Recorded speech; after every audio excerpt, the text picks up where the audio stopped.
Mr. Lip, let me know when we can start the meeting. Whenever you're ready here. Great, great. Okay. Good morning, everybody. It is April 15th, 2026, and I call this meeting to order. Let's do a roll call. Commissioner Chuck. Walter Chuck, County Commissioner, present. Okay, and I'm here as well. Commissioner Miller, that constitutes a quorum. We have no recognitions or proclamations today, and that brings us to the adoption of the consent calendar. We tend to say that these are items that have been previously reviewed before or are routine. Commissioner Chuck, do you have anything you want to highlight or pull?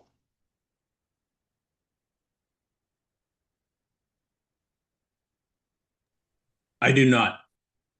And I would make a motion to approve the consent calendar as presented. Okay. I'll second that motion. All in favor to adopt the consent calendar, please say aye. Aye. Aye. Okay, motion approves. Consent calendar is adopted. We have no public hearings, no items under decision and action.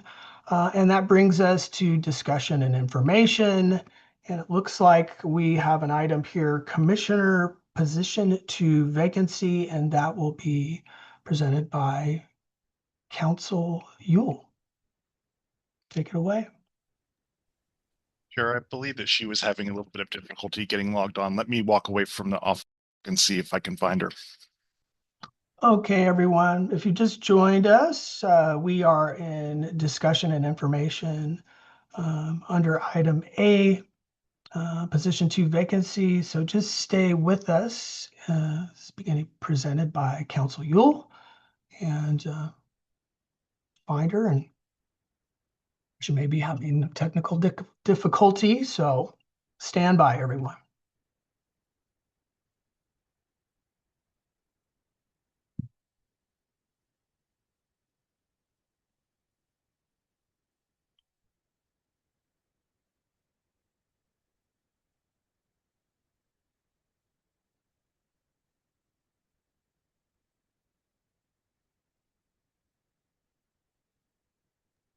Council is joining now.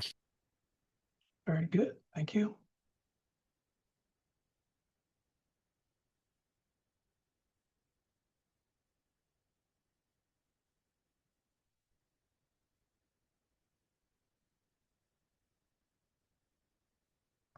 Okay, again, everyone, if you're just joining us,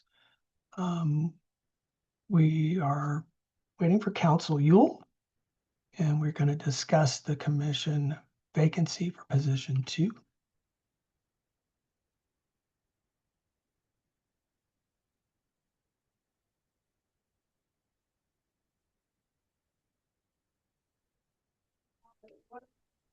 Can you guys hear me? Yes, I can hear you on my end. Anything to move to agenda topics? No, that's fine. Can you close that door though? I don't know why the camera's not working. I'm gonna leave that for Okay, now. and do you want them to move forward or not? No. Okay, they're waiting on you. Okay, commissioners. So sorry, I had a little bit of IT issues with, I have a new docking station I need, so I'm actually in a different office now. So we are just at the update for the vacancy of Commissioner position number 2, Commissioner Hall's position. So the interviews are scheduled for Monday, this coming Monday, April 20th.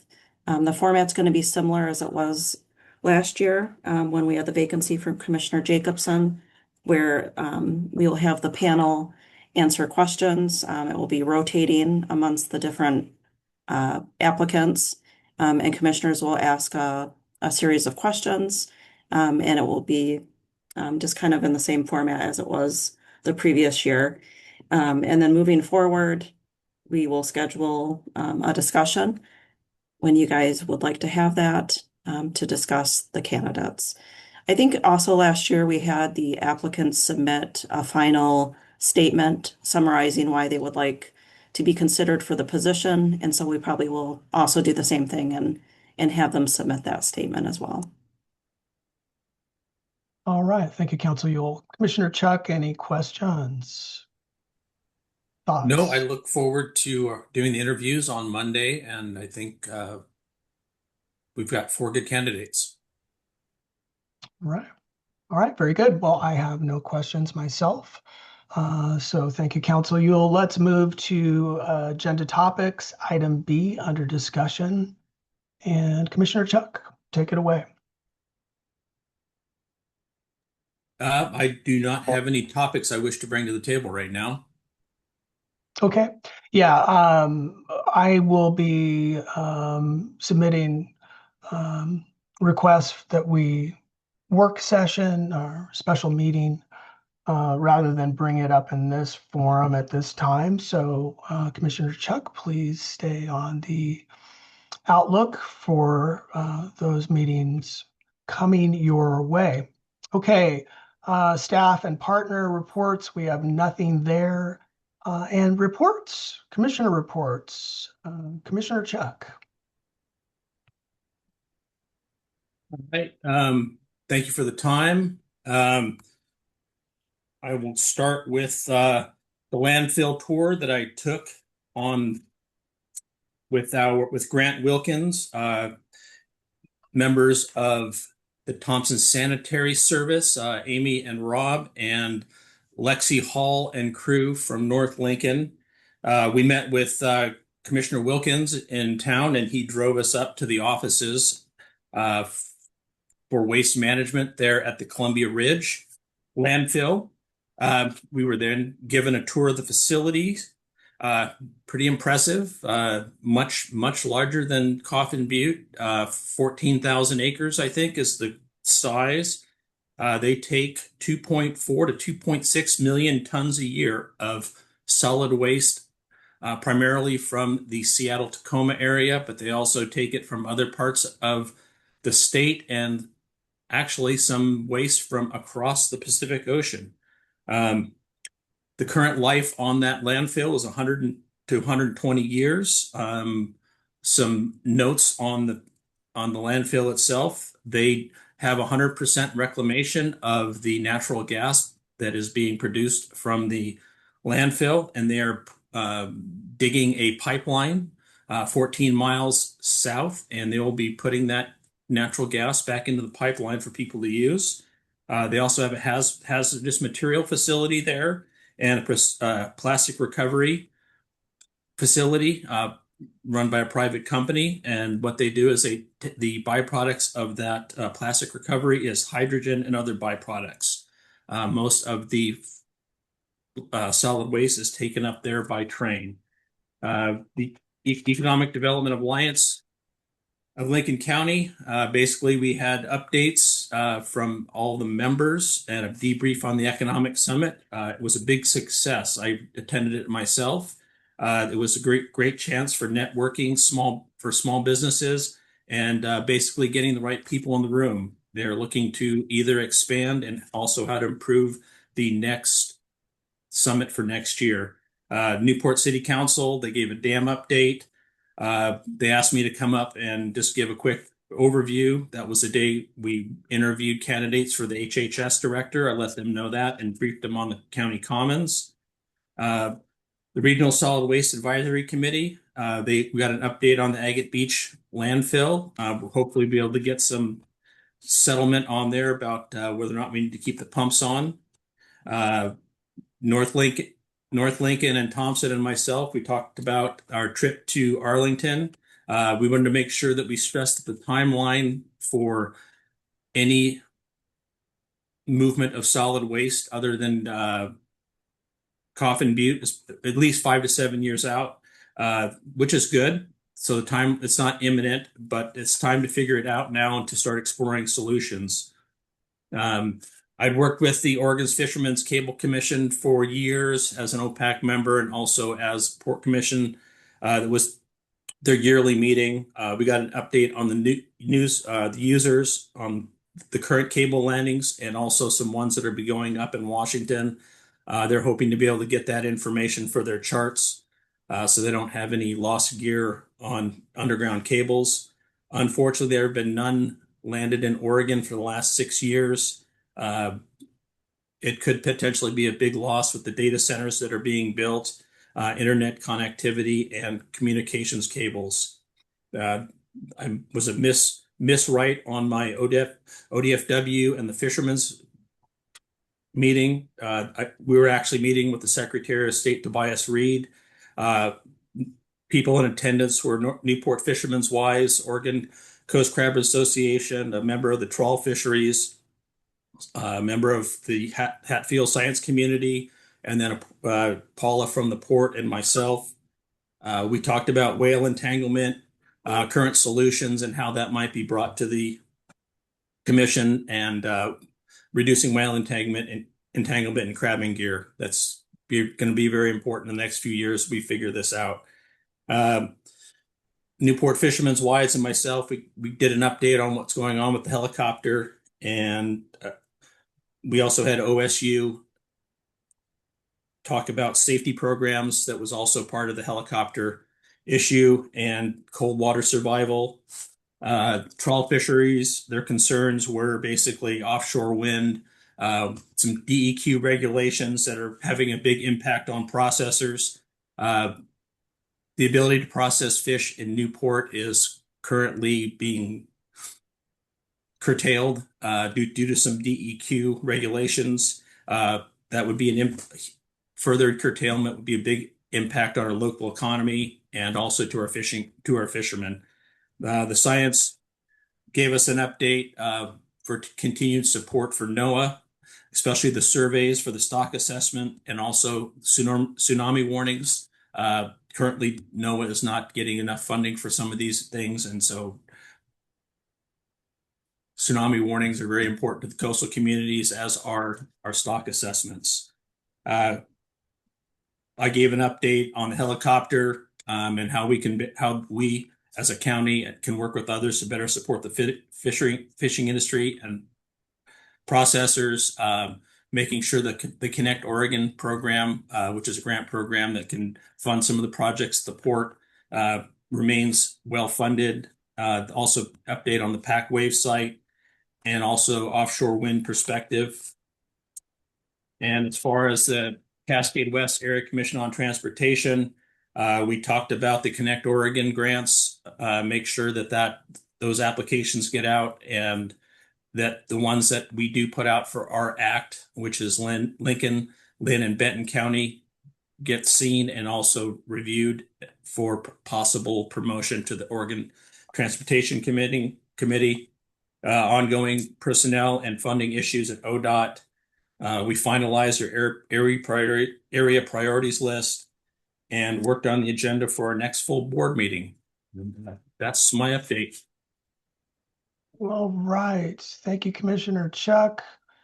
All right. So looking at my commissioner reports, one other thing I wanted to update everyone on is Community Services Consortium. Commissioner Chuck, myself, constitute just one county that makes up the governing body for CSC. I think if folks will recollect when we had Ryan present to us, he encapsulated, I think, the best that he could about what will be forthcoming difficulty I think CSC is experiencing. And, as Commissioner Chuck, you and myself and other commissioners meet, I think, we're finding ourselves all in a bit of a challenge with our own financial constraints as CSC looks for dollars to really keep the continuity of services open for a lot of services that really help our vulnerable populations. My sense is that and I'm not speaking for you, Commissioner Chuck, but we want to do everything that we can. But it's a challenge, right? How much can we provide CSC if we can provide anything at all? My sense is that Ryan Voigt will be coming to us with more tactical ask and what that might look like. And I'll certainly, meeting with our finance director, really try to see if we can get a number and then see how well we can even project ahead on their behalf. So I think everybody intends, is well intended to assist CSC the best that they can, but other counties are in a similar conundrum. As we experience continued, state and federal headwinds, as I'll call them, anticipating potential shortfalls, that it is going to be a challenge. So for those who are following at all or seeing the news out there about CSC, I really do think we want to be as transparent and helpful as we possibly can. So keep on the outlook for that. I had requested we look at the MOU with AOCC committee. Now I don't see it here, and from the last meeting, I gathered that this needed to be in legal review. I don't really think that precludes us from having a discussion about it. So I would like us to be sure that we covered that MOU as a discussion item, at least adjacently with it if it's presented on consent. Hey, Commissioner Miller, Yeah. so at the last meeting, you indicated you would send me, you said that you probably had other documentation that needed to be sent. So I'm just waiting for that. Okay. Yeah, I did send that to Council Yule. I sent a memo, but I will circle back on that and see exactly where that went. Okay, yeah, if you could just send it to me, I did not receive it. Okay. Do you want it directly to you? I do, yeah. Okay. Thanks. Yeah. Looking at the Coast Vineyard Village ribbon cutting, really, really cool. Uh, you know, this wildfire support housing, as hard as it is to say that it has taken this long to finally get there, I just think that when we talk about the need for housing, in this case, we are, specifically drilling into wildfire recovery, but it is indicative, I think, of what the county can do through partnerships and leveraging state and federal dollars.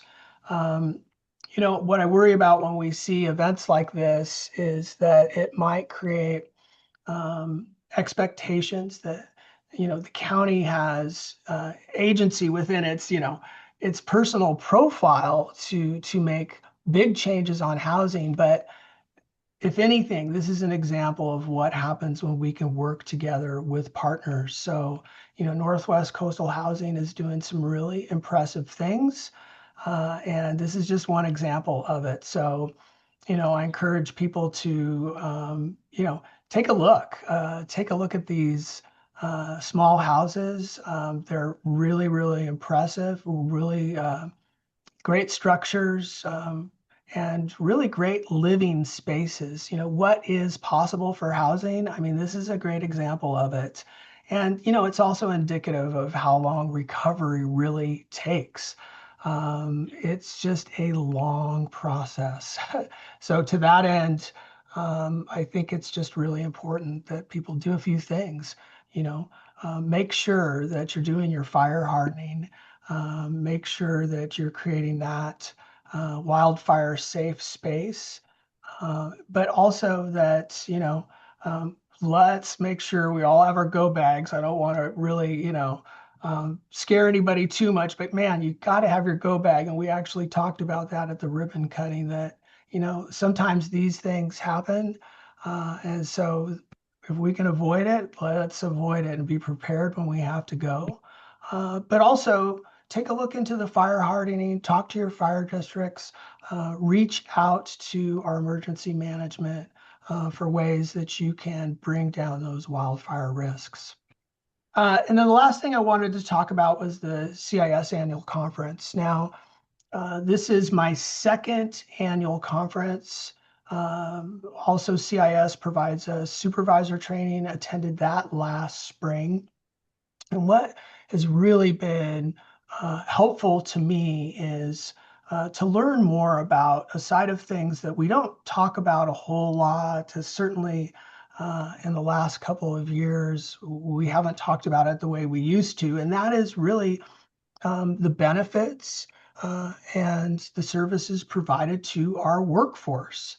You know, for me, one of the passions about becoming a county commissioner was to really create a culture, a safe, a productive, a culture with our team of employees that really recognizes the types of training that they need, the type of growth they need in their positions. And at the same time, CIS is providing us, benefits and risk management. So what we do, and when you look at CIS, we're talking 80% of counties use CIS. Majority of cities leverage CIS for their risk pool. And at these conferences, we're really learning a lot about these best practices that help us treat our employees well and ensure that they're happy and want to come and work for Lincoln County. So it was a good experience. And, I really just want us to moving forward, incorporate as much as possible about what I am seeing back into the county management of our workforce. So that's my update on commissioner reports. And let me see if I can find our agenda again. We have no executive session. And with that, Commissioner Chuck, anything else from you, or does staff have anything else before we conclude this meeting today? No, just thanks everybody for attending, and thank you, Commissioner Miller, for running the meeting. All right. All right. Thanks everybody for joining us. So be advised, Monday, April 20th, 9 a.m. That's the work session for the candidate position 2 that is virtual. And then the next scheduled meeting for the board is May 6th at 10 a.m. Also virtual. And with that, thanks for watching and attending, and I will adjourn this meeting. Have a great day, everyone.